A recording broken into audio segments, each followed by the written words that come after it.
아내는 자신이 가장 안전한 사람 곁에 있다고 믿었는데 어째서 결국 숲속의 신원불명 여성이 되고 말았는가?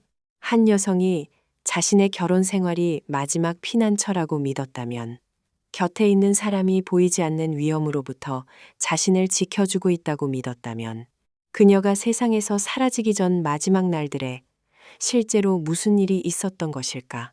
작별 인사도 없이 뚜렷한 흔적도 없이 온 가족을 경악하게 만든 비밀만을 남긴 채 사라진 그녀에게 시청해 주셔서 감사합니다.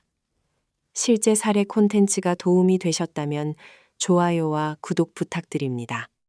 2022년 12월 2일 아침, 조지아주 리버티 카운티와 맥킨토시 카운티 경계에 걸쳐 있는 포털 헌팅 클럽 소유의 숲구역에서 황량한 이 땅의 일상적인 고요함을 뒤바꿔 놓은 끔찍한 발견이 있었다.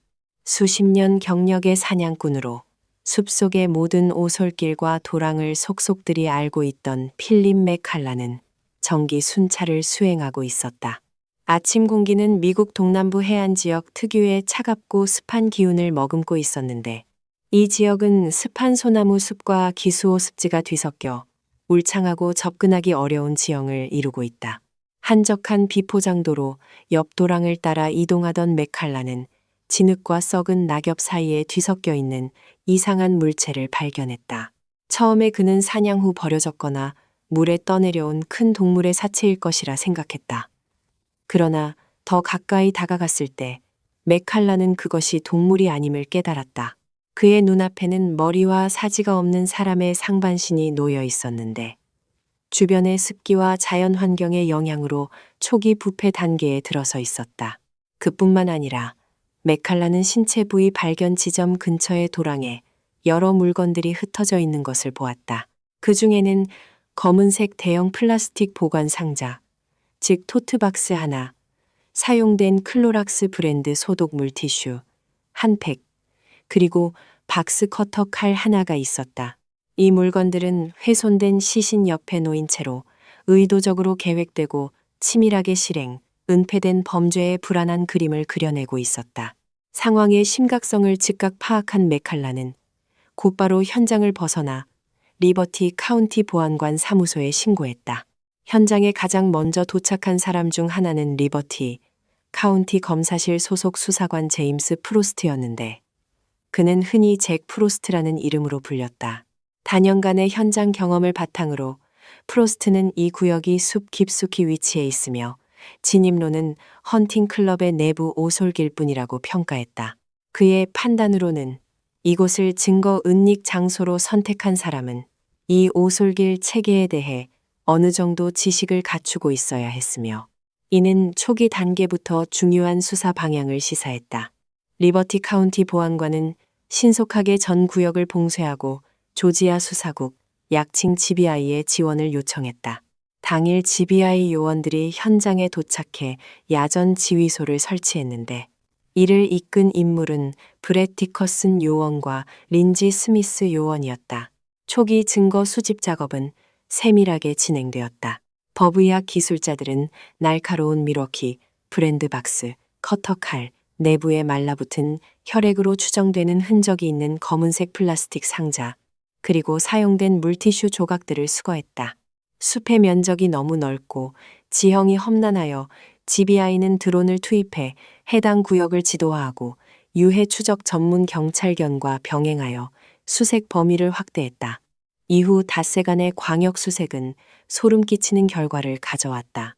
두 다리와 머리 부분을 포함한 나머지 신체 부위들이 최초 발견 도랑에서 4마일 떨어진 여러 지점에서 차례로 발견되었다.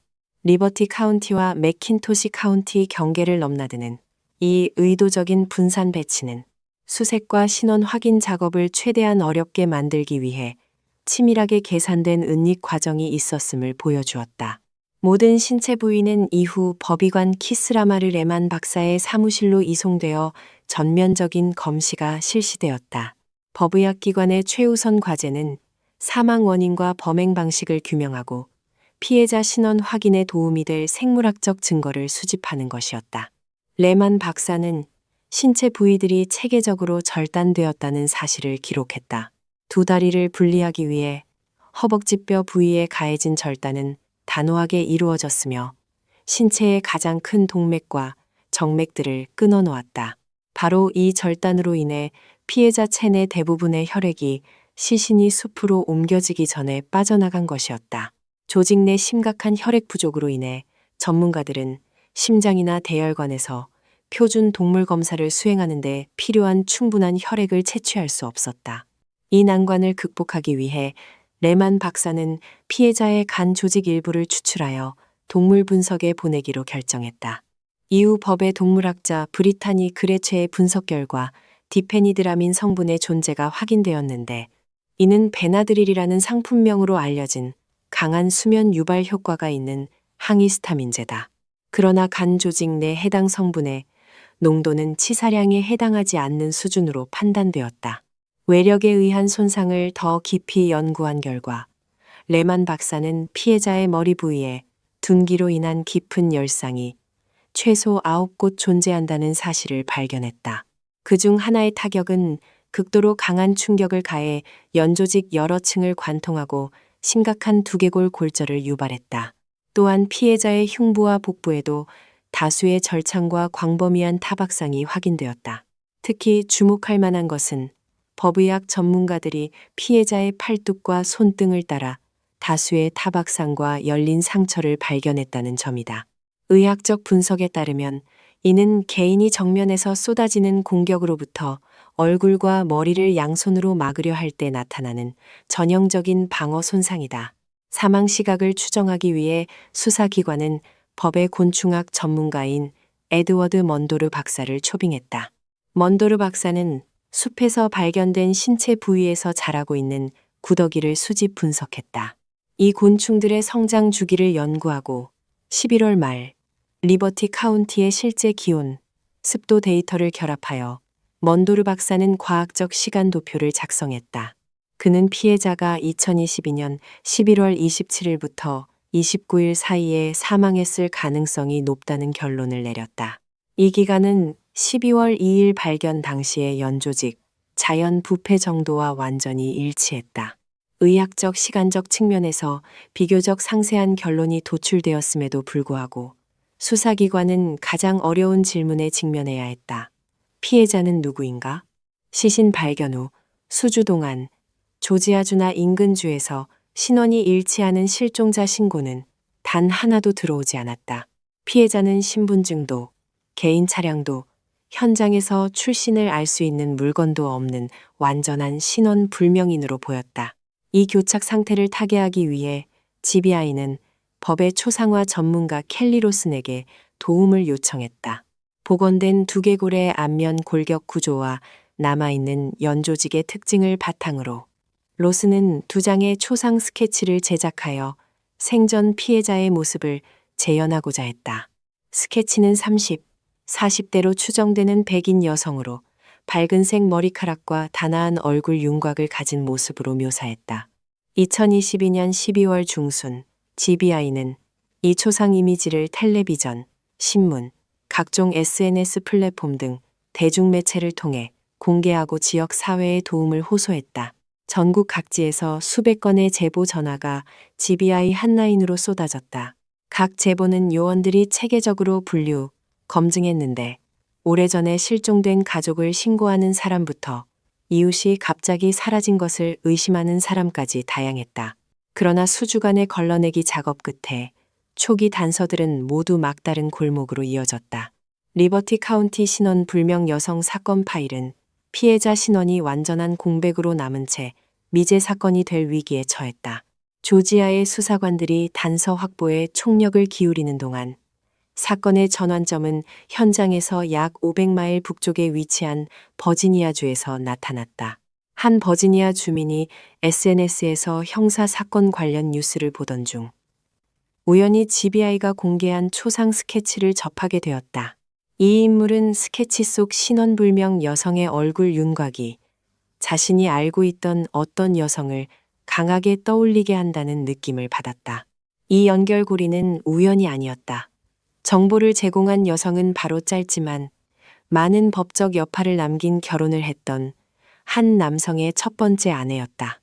사건 현장과 직접 연관이 없는 먼 타주에서 나온 이 단서의 출현은 수사에 완전히 새로운 방향을 열어주었고, 당국을 피해자의 실제 신원과 그녀의 생전 삶을 둘러싼 복잡한 관계망을 밝혀내는 일에 한 걸음 더 가까이 이끌었다. 버지니아의 단서는 신속하게 GBI의 확인을 거쳐 일련의 복잡한 사건을 여는 열쇠가 되었다. 정보 제공자의 이름은 헤더 토마스로 버지니아주 거주자였다. SNS에서 형사사건 뉴스를 보던 토마스는 우연히 GBI가 공개한 초상 스케치를 발견하고 묘하게 익숙한 얼굴 윤곽을 알아보았다. 스케치 속 신원 불명 여성의 특징이 민디 카소티스, 즉 본명 민디 메베인을 강하게 연상시켰기 때문이다. 토마스와 스케치 속 여성의 연결고리는 우연이 아니었다. 헤더 토마스는 바로 니컬러스 제임스 카소티스의 첫 번째 아내였다. 토마스와 니컬러스가 2015년 이혼한 뒤 니컬러스는 같은 해 민디, 메베인과 재혼했다. 토마스는 민디를 잘 알고 있었고 최근 그녀가 소리 소문 없이 사라진 것을 이상한 징후로 감지하고 있었다. 토마스는 즉시 GBI 수사기관에 연락해 피해자로 추정되는 인물의 신원 정보를 제공했다. 같은 시기에 GBI는 연방수사국, 약칭 FBI와 협력하여 신원 확인 교착 상태를 해소하기 위한 첨단 기술 방법을 적용하기로 결정했다. 이 방법은 수사계보 유전자 기법, 약칭 IgG라고 불렸다.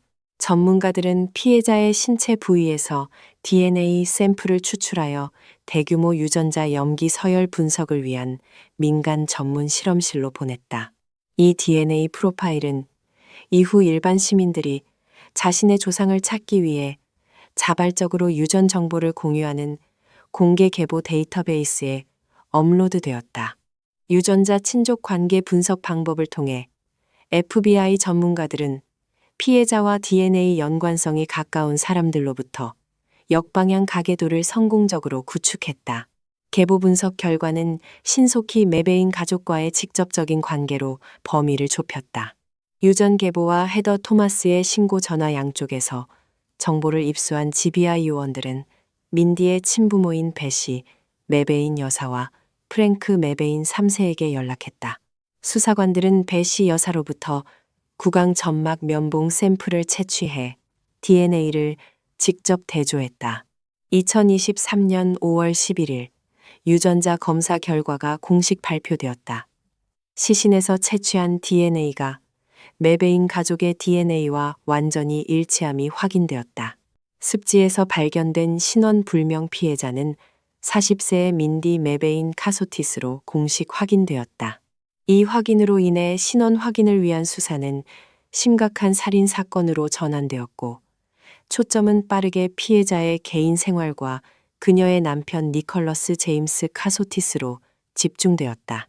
민디의 신원이 확인되자 GBI 요원들은 두 부부가 사건 발생 당시 거주하던 조지아주 서베너에서의 카소티스 부부의 생활을 재구성하기 시작했다. 40세의 니컬러스 제임스 카소티스는 평범한 인물이 아니었다. 그는 이라크 파병 경력을 가진 미 해군 법무관 출신 전직 장교였으며 이후 펜타곤에서 변호사로 근무했다. 민디 카소티스는 프리랜서 작가 겸 글쓰기, 편집 전문 소규모 사업체의 대표였다. 수사기관은 부부가 2022년 중반부터 머물렀던 서베너의 에어비앤비, 임대 아파트로 향했다. 아파트 주인 바이슈나비 한센 여사와 주변 이웃들은 이 부부의 기이한 생활 습관에 대한 정보를 제공했다. 한센 여사에 따르면 아파트가 경치 좋은 번화한 구역에 위치했음에도 불구하고 카소티스 부부는 거의 커튼을 열지 않았다. 그들은 외부 세계와 완전히 단절된 채 살아갔다. 민디의 어머니 베시 메베인 여사의 증언은 이후 이 부부의 결혼 생활을 감싸고 있던 답답한 분위기를 더욱 명확하게 밝혀주었다. 베시 여사에 따르면 2022년 6월경부터 민디와 니컬러스의 태도에 뚜렷한 변화가 나타났다. 그들은 항상 개인 안전에 대한 극도의 공포를 드러냈다. 민디는 거의 집 밖을 나서지 않았다. 가족과 연락할 때 두 부부는 부모님에게 시그널 같은 보안성 높고 메시지 자동 삭제 기능을 갖춘 메신저 앱만을 설치해서 사용할 것을 요구했다. 니컬러스는 처가 식구들에게 자신들이 비공식 증인 보호 프로그램에 편입되어 있으며 위험한 세력의 감시를 받고 있다고 설명했다. 특히 주목할 만한 것은 니컬러스가 가족에게 짐 맥킨타이어라는 이름의 인물을 소개했다는 점이다. 니컬러스는 그를 부부의 생활 전반, 이동 경로, 심지어 은행 계좌까지 조율하며 안전을 책임지는 고위 연방 요원이라고 주장했다. 민디는 남편의 이 이야기를 완전히 믿었고 도피 생활을 받아들이며 수십 개의 단기 임대 아파트를 전전했다. 그러나 이후 GBI가 전자기기와 통신 기록을 분석한 결과 짐 맥킨타이어라는 이름의 실존 인물이 활동한 흔적은 단 하나도 발견되지 않았다. 니컬러스 카소티스의 재정 상황을 깊이 파헤치자 수사관들은 그의 끊임없는 이동 뒤에 숨겨진 거대한 잠재적 동기를 발견했다. 니컬러스는 항상 대규모 투자를 보유한 성공한 전직군 장교 이미지를 구축해왔지만 그의 실제 재정 상황은 완전한 파탄 상태였다. 2015년 첫 번째 아내 헤더 토마스가 니컬러스를 상대로 이혼 절차를 진행하자 법원은 니컬러스에게 150만 달러 이상에 달하는 재산, 분할 및 금전 의무를 이행할 책임이 있다고 판결했다. 그러나 니컬러스는 이 판결을 완전히 무시했다. 그는 수년간 토마스에게 단 한 푼도 지급하지 않았다. 이 의무 회피로 인해 법원은 법정 모독 혐의로 니컬러스에 대한 체포 영장을 발부했고 그의 변호사 자격증도 직접적인 위협을 받게 되었다. 토마스는 자신이 사우스캐롤라이나에서 조지아까지 여러 주에 걸쳐 니컬러스의 행방을 추적하며 판결 집행을 요구하기 위해 지속적으로 노력했다고 말했다. 니컬러스는 자신의 실제 거주지 정보가 드러나면 즉시 체포되어 부채로 인한 구금에 직면하게 된다는 것을 알고 있었다. 위협 세력과 요원진 맥킨타이어라는 이야기를 꾸며낸 것은 수사기관의 분석에 따르면 민디로 하여금 자발적으로 사회와 단절하고 법적 추적과 전처의 요구를 피해 끊임없이 이동하는 것에 동조하도록 만들기 위한 정교한 심리 도구였다. 민디 카소티스의 신원이 2023년 5월 11일 확인되었을 때 니컬러스 카소티스는 이미 서베너에 존재하지 않았다. 2022년 11월 말 에어비앤비 아파트를 떠난 직후, 즉 법의학적으로 민디가 사망한 것으로 추정되는 시점을 전후하여 니컬러스는 과거의 흔적을 지우는 여정을 시작했다. 수사기관은 니컬러스가 합법적으로 개명 신청을 했다는 사실을 밝혀냈다. 그는 니컬러스 제임스 카소티스라는 이름을 버리고 니컬러스 킬리언 제임스 스타크라는 완전히 새로운 신원을 갖게 되었다. 스타크라는 이름의 새 신분증을 가지고 그는 서베너에서 700마일 이상 북쪽에 위치한 펜실베이니아주 랭커스터로 이주해 정착했다. 랭커스터에서 니컬러스는 빠르게 새로운 인간관계망을 구축했다. 민디의 시신이 숲에서 발견된 지 불과 몇 달 만에 그는 사만다 콜레스닉이라는 현지 여성을 만나 연애를 시작했다. 콜레스닉에게 니컬러스는 스타크라는 이름의 슬픔에 잠긴 호라비로 자신을 소개했다. 그는 이전 아내와 어린아이가 2년 전 병원에서 갑작스러운 병으로 세상을 떠났다는 비극적인 이야기를 지어냈다. 콜레스닉은 니컬러스의 세련된 외모와 그의 이야기를 완전히 믿었다. 두 사람은 빠르게 혼인 신고를 했다. 2023년 5월 당시 이 부부는 랭커스터 카운티 지역에서 공동주택 구입을 적극 알아보며 장기적인 미래를 설계하고 있었다. 민디가 니컬러스의 삶에서 완전히 사라진 사실은 완벽하게 조작된 신원 이력으로 덮어씌워져 새 아내에게 어떤 의심도 남기지 않았다. 펜실베이니아주에서 니컬러스 스타크라는 신원으로 활동하고 있던 니컬러스 카소티스의 위치를 파악한 것은 다기관이 협력한 대규모 검거 작전을 가동시켰다. 니컬러스가 심층적인 법률 지식을 갖춘 전직 JAG 장교이자 군사 훈련을 받은 인물인 점을 감안하여 수사기관은 그가 위험 수준이 높고 경찰의 움직임을 감지할 경우 저항하거나 재도피를 시도할 가능성이 있다고 판단했다. 조지아주 법원은 니컬러스 제임스 카소티스에 대한 긴급 체포영장을 발부했으며 혐의는 계획 살인, 중살인, 중폭행, 증거인멸, 사건 현장에서의 시신 부위, 이동을 포함했다. 2023년 5월 12일 GBI 요원들, 애틀랜타 및 볼티모어 FBI 사무소 형사들, 미국 연방보안관 산하, 동부 펜실베이니아 광역도주범, 추적기동대, 랭커스터 지역 경찰, 펜실베이니아 주경찰로 구성된 합동부대가 랭커스터의 니컬러스 스타크 거주지를 비밀리에 포위했다. 급습은 신속하고 기습적으로 이루어져 용의자가 반응하거나 개인 기기를 파괴할 기회를 주지 않았다. 니컬러스 카소티스는 현장에서 즉시 제압 체포되었다. 수갑이 채워지는 순간에도 그는 어떤 강한 감정 반응도 보이지 않으며 당국의 초기 질문에 완전히 냉랭하고 침묵으로 일관하는 태도를 유지했다. 니컬러스는 즉시 랭커스터 카운티 교도소로 이송되어 조지아주로의 신병 인도를 위한 복잡한 법적 절차를 기다리며 구금되었다. 펜실베이니아주에서 니컬러스 카소티스를 체포한 뒤 GBI 요원들과 조지아 법집행기관은 수사의 중점을 조지아주 서베너 이스트 65번가 811번지 에어비앤비 임대 아파트에서의 물적 증거 수집으로 전환했다. 이 아파트는 니컬러스가 2022년 6월 30일부터 처음에 약 3달 계약으로 임차했으나 이후 계속 연장한 곳이었다. 주택 소유자 바이슈나비 카레 여사에 따르면 니컬러스는 예정된 퇴거일 이전인 2022년 11월 말 또는 12월 초에 갑작스럽게 이사를 나갔다. 니컬러스가 떠난 뒤 집을 점검한 카레 여사는 눈에 띄는 이상한 점을 발견했다. 집은 완벽할 정도로 깨끗했고 어떤 얼룩이나 강한 세제 냄새도 없었다.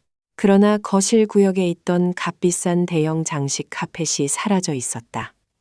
그 자리에는 크기와 무늬는 비슷하지만 품질이 훨씬 낮은 저렴한 카펫이 대신 깔려 있었다. 이 세부 사항은 GBI 요원들이 아파트 현장 감식을 시작했을 때 즉각 보고되었다. GBI 요원 브렛 디커스는 법의학 기술자 팀과 함께 아파트에 대한 전면 수색을 실시했다. 그들은 전용 루미놀 화학 시약을 바닥 전체, 벽, 가구에 분무하여 아무리 깨끗이 세척되었더라도 혈흔을 찾아내려 했다. 뒤뜰 구역에서 수사기관은 주인의 각종 공구와 원예 도구를 보관하는 창고에 주목했다. 비록 집 안에서 피가 흩뿌려진 대량의 혈흔은 발견되지 않았는데 아파트의 물적 증거가 조직적인 흔적 제거로 인해 제한적이라고 판단한 수사관들은 디지털 데이터와 공공 감시 영상 활용으로 방향을 전환했다.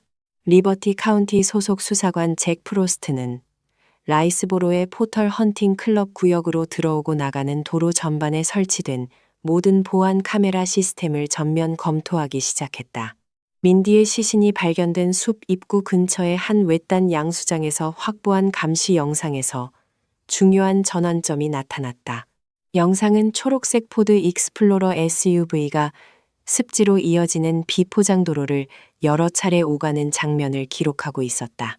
이 차량이 등장한 시각은 곤충학자 에드워드 먼도르 교수가 피해자가 살해 시신 처리된 것으로 추정한 2022년 11월 27, 29일 시간대와 완벽하게 일치했다.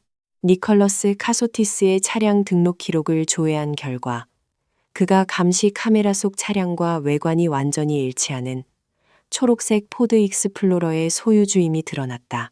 증거를 더욱 강화하기 위해 GBI와 FBI는 니컬러스의 개인 휴대폰과 차량 내장 GPS 기기의 위치 기록을 분석했다. 통신사 기지국 데이터 분석 결과 니컬러스의 휴대폰이 2022년 11월 말 심야 시간대에 리버티 카운티와 매킨토시 카운티의 민디 신체 부위 유기 지점을 직접 커버하는 기지국들에 연속적으로 접속했음이 확인되었다. 수사관 잭 프로스트는 니컬러스의 이동 기기가 피해자의 머리, 몸통, 다리가 발견된 정확한 좌표에 존재했다는 사실이 피의자의 모든 알리바이 주장을 무너뜨리는 가장 강력한 디지털 증거 중 하나라고 강조했다. 이동 데이터 분석과 병행하여 수사기관은 민디의 몸통 옆 도랑에서 발견된 미러키 브랜드 박스 커터 칼의 출처 확인에도 집중했다. 이전 사건 처리 경험을 바탕으로 수사관 잭 프로스트는 이 브랜드의 칼이 홈디포 매장 체인에서 널리 유통된다는 사실을 알고 있었다. 그는 인근 지역 홈디포 체계의 보안 부서에 직접 연락하여 해당 칼 제품의 구매 거래 이력을 확인했다. 재정 데이터 조회 결과 포털 헌팅 클럽 숲에서 약 50분 거리에 위치한 홈디포 매장에서 니컬러스 카소티스 명의 직불 카드로 미러키 박스 커터 칼 한 자루를 구매한 거래 내역이 확인되었다. 특히 이 거래는 민디가 살해된 것으로 추정되는 시점보다 불과 며칠 전에 이루어진 것이었다. 해당 거래 시점에 홈디포 계산대 감시 카메라 영상을 추출한 GBI 요원들은 니컬러스 카소티스가 직접 칼값을 결제하는 장면을 확보했다. 사진 속 니컬러스는 새로 구입한 미러키 칼을 아무렇지 않게 겨드랑이에 끼우고 있었다. 여기서 그치지 않고 니컬러스의 소비 기록 추가 조회는 수사관들을 서베너 소재 베이스 프로 샵 매장으로 이끌었다. 이곳에서도 니컬러스는 개인 직불 카드를 사용하여 사냥용 전문 칼 세트를 구입했는데 이는 대형 수목 야생 동물의 가죽을 벗기고 해체하는 용도로 특별히 설계된 도구 세트였다. 사건 현장에서 발견된 칼의 종류와 니컬러스의 개인 카드 구매 이력 사이의 일치는 매우 촘촘한 직접 증거의 연쇄를 형성했다. 2025년 8월 니컬러스 제임스 카소티스에 대한 공판이 조지아주 리버티 카운티 상급 법원에서 찰스 폴로즈 판사의 진행으로 정식 개시되었다. 이 사건은 범행의 잔인한 성격과 피고의 전직 JAG 군 변호사 경력으로 인해 여론의 특별한 주목을 받았다. 검찰을 대표하여 수석 검사 로리 바요는 홈디포와 베이스 프로 샵에서의 칼 구매 영수증에 이르기까지 포드 익스플로러 감시 카메라 영상, 휴대폰 위치 기록 등 모든 증거를 연결하는 상세한 공소장을 제시했다. 검찰은 니컬러스가 $150만 달하는 전처와의 이혼 판결로 인한 막대한 재정적 압박에서 벗어나는 동시에 가명으로 펜실베이니아의 정부와 새 출발을 하기 위해 아내 살해를 계획했다고 기소했다. 이에 맞서 니컬러스의 변호인 더글러스 와인스타인은 의뢰인이 무죄이며 주의 전체 사건이 간접 증거에 불과하다고 주장하려 했다. 변호 측은 니컬러스 부부가 짐 맥킨타이어라는 이름의 정체불명 인물로부터 위협을 피해 도망치고 있었다는 논지를 폈다. 와인스타인 변호사는 니컬러스가 항상 자신과 아내의 목숨에 대한 극도의 공포 속에서 살았으며 끊임없는 이동과 각종 보안 조치는 이 위협에 대한 정당한 자기 방어 행위라고 주장했다. 그들은 에어비앤비 아파트에서 니컬러스가 민디를 직접 살해했음을 증명하는 직접적인 DNA 증거가 없다고 강조했다. 공판에 주목할 만한 전개로 니컬러스 카소티스는 직접 증인석에 나서 자신의 변호 진술을 하기로 결심했다. 전직 군 변호사는 자신의 법정 변론 기술을 이용해 짐 맥킨타이어 이야기로 배심원단을 설득하려 했다. 니컬러스는 민디가 자신의 손에 살해된 것이 아니라 심각한 건강 문제가 생겨 사망하기 전 치료를 위해 비밀 의료시설에 입원했다고 진술했다. 그러나 검찰이 해당 의료시설의 명칭, 진료 기록 또는 민디의 입원을 증명하는 어떤 서류라도 제시할 것을 요구하자 니컬러스는 아무것도 제공하지 못했다. 검찰은 또한 니컬러스가 민디가 이미 사망한 후에도 그녀의 부모에게 문자 메시지를 보내 그녀의 말투를 흉내내며 바쁜 업무나 이동 중이라 전화를 받지 못하지만 잘 지내고 있다고 알렸다는 증거를 제시했다. 니컬러스는 또한 세 번째 아내 사만다 콜레스닉에게 민디가 2년 전 병원에서 갑작스러운 뇌졸중으로 사망했다고 거짓말을 했음을 시인했는데 이는 새 결혼을 합법화하기 위한 것이었다. 가족, 새 아내, 수사관들에게 각각 전한 이야기들 사이에 불을 지는 배심원단 앞에서 피고인의 신뢰성을 완전히 스스로 무너뜨렸다. 양측 변론이 끝나자 7명의 여성과 5명의 남성으로 구성된 배심원단이 평의실로 들어갔다. 1시간여의 논의 끝에 2025년 8월 14일 목요일 배심원단은 만장일치의 결론에 도달했다. 니컬러스 카소티스는 계획살인, 중살인, 중폭행, 증거인멸, 시신 부위 불법 이동을 포함한 가장 중한 죄목을 포함하여 공소장의 12개 혐의 전부에 대해 유죄 판결을 받았다. 법원 서기가 각 죄명에 대한 평결을 하나씩 읽는 동안 피고인은 침묵한 채 얼굴에 어떤 감정도 드러내지 않았다. 평결이 선고된 직후 찰스 폴로즈 판사는 양형 단계로 넘어갔다. 최종 형량을 선고하기에 앞서 법원은 피해자 영양 진술을 청취했다. 민디의 형수 메건 메베인이 메베인 가족을 대표하여 민디의 죽음과 그녀가 당한 잔악 행위에 대한 극도의 슬픔을 호소했다. 특히 펜실베이니아에서 니컬러스의 세 번째 아내 사만다 콜레스닉의 진술이 피해자 권익 담당자의 대독으로 법정에 소개되자 방청석이 경악했다.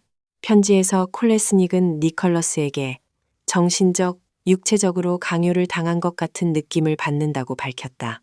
그녀는 이 관계에서 진정한 동의를 할 기회가 전혀 없었다고 털어놓았는데 자신이 남편으로 삼은 남자의 신원, 삶의 이야기, 과거 전부가 완벽한 거짓말이었기 때문이다. 그녀는 자신이 냉혹한 살인마에 의해 깊은 심리적 조종을 당한 피해자라고 단언했다.